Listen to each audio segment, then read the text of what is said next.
मंगलवार का दिन श्री हनुमान जी को समर्पित माना जाता है। यह दिन साहस, भक्ति, सेवा और शक्ति का प्रतीक है। जो भी भक्त सच्चे मन से इस दिन हनुमान जी का स्मरण करता है, उसके जीवन के संकट दूर होते हैं और मन में अद्भुत ऊर्जा का संचार होता है। आज हम एक ऐसी कथा सुनते हैं जो हमें सिखाती है कि सच्ची श्रद्धा और विश्वास से असंभव भी संभव हो जाता है। प्राचीन समय की बात है। एक छोटे से गांव में रामदास नाम का एक गरीब ब्राह्मण रहता था। वह अत्यंत सरल और ईश्वर भक्त था। उसकी आर्थिक स्थिति बहुत कमजोर थी, लेकिन उसका विश्वास अटल था। वह प्रतिदिन सुबह स्नान कर भगवान का स्मरण करता और विशेष रूप से मंगलवार के दिन हनुमान जी का व्रत रखता था। उसके पास मंदिर में चढ़ाने के लिए न तो फूल होते थे और न ही मिठाई, परंतु उसके पास सच्चे मन की भक्ति अवश्य थी। गांव के बाहर एक प्राचीन हनुमान मंदिर था। कहते हैं कि वह मंदिर त्रेता युग से जुड़ा हुआ था, जब श्री राम ने लंका विजय के बाद हनुमान जी को आशीर्वाद दिया था कि जहां भी उनकी सच्ची भक्ति होगी, वहां वे स्वयं उपस्थित रहेंगे।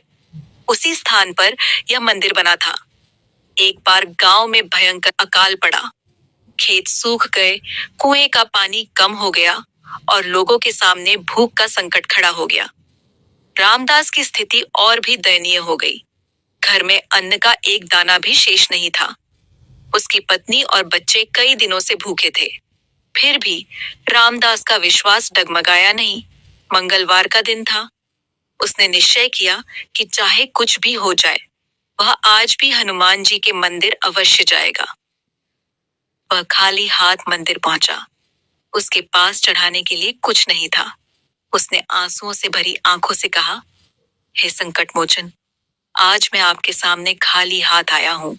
मेरे पास न फूल है न प्रसाद, बस मेरा विश्वास है। यदि मेरी भक्ति सच्ची है तो मेरे परिवार की रक्षा कीजिए। उसने बैठकर पूरे मन से हनुमान चालीसा का पाठ किया। मंदिर में गूंजती उसकी आवाज में इतनी करुणा और श्रद्धा थी कि वातावरण पवित्र हो उठा। कथा है कि उसी समय मंदिर में एक तेज प्रकाश प्रकट हुआ। रामदास ने अपनी आंखें बंद कर ली। जब उसने आंखें खोली तो उसके सामने एक दिव्य वानर रूप खड़ा था। वह स्वयं हनुमान जी थे।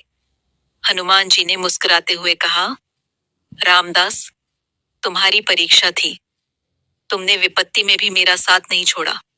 सच्ची भक्ति वही है जो सुख दुख में समान रहे। तुम्हारा संकट अब समाप्त होगा। इतना कहकर वे अदृश्य हो गए। रामदास आश्चर्यचकित था।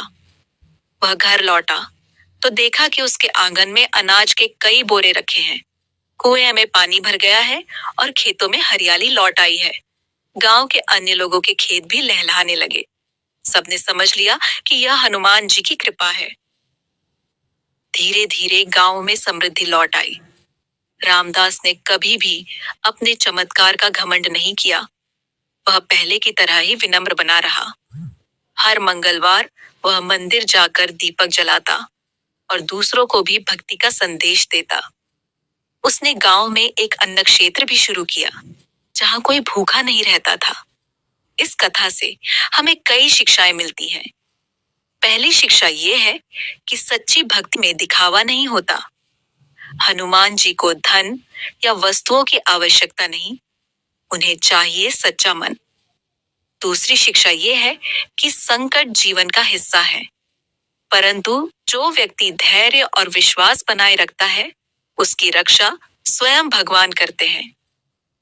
तीसरी शिक्षा ये है कि कृपा मिलने के बाद भी विनम्र रहना चाहिए। मंगलवार के दिन विशेष रूप से हनुमान जी की पूजा करने का महत्व इसलिए है क्योंकि यह दिन साहस और ऊर्जा का प्रतीक है।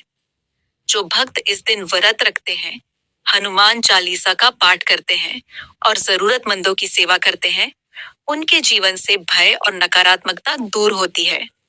कहते हैं कि जहां श्री राम का नाम लिया जाता है, वहां हनुमान जी अवश्य उपस्थित होते हैं। वे अपने भक्तों के सभी कष्ट हर लेते हैं और उन्हें सही मार्ग दिखाते हैं। इसलिए उन्हें संकट मोचन कहा जाता है। अंत में यही कहा जा सकता है कि मंगलवार केवल एक दिन नहीं, बल्कि विश्वास और साहस का प्रतीक है। जब भी जीवन में कठिनाई आए, श्री हनुमान जी का स्मरण करें। सच्चे मन से की गई प्रार्थना कभी व्यर्थ नहीं जाती। जैसे रामदास के जीवन में अंधकार के बाद प्रकाश आया, वैसे ही हर भक्त के जीवन में भी आशा की किरण अवश्य आती है। ऐसे ही और कहानी और कथा सुनने के लिए हमारे चैनल को लाइक, शेयर, फॉलो और सब्सक्राइब करें। धन्यवाद। आपका दिन शुभ हो, मंगलमय हो। जय श्री राम, जय हनुमान। शुभ मंगलवार।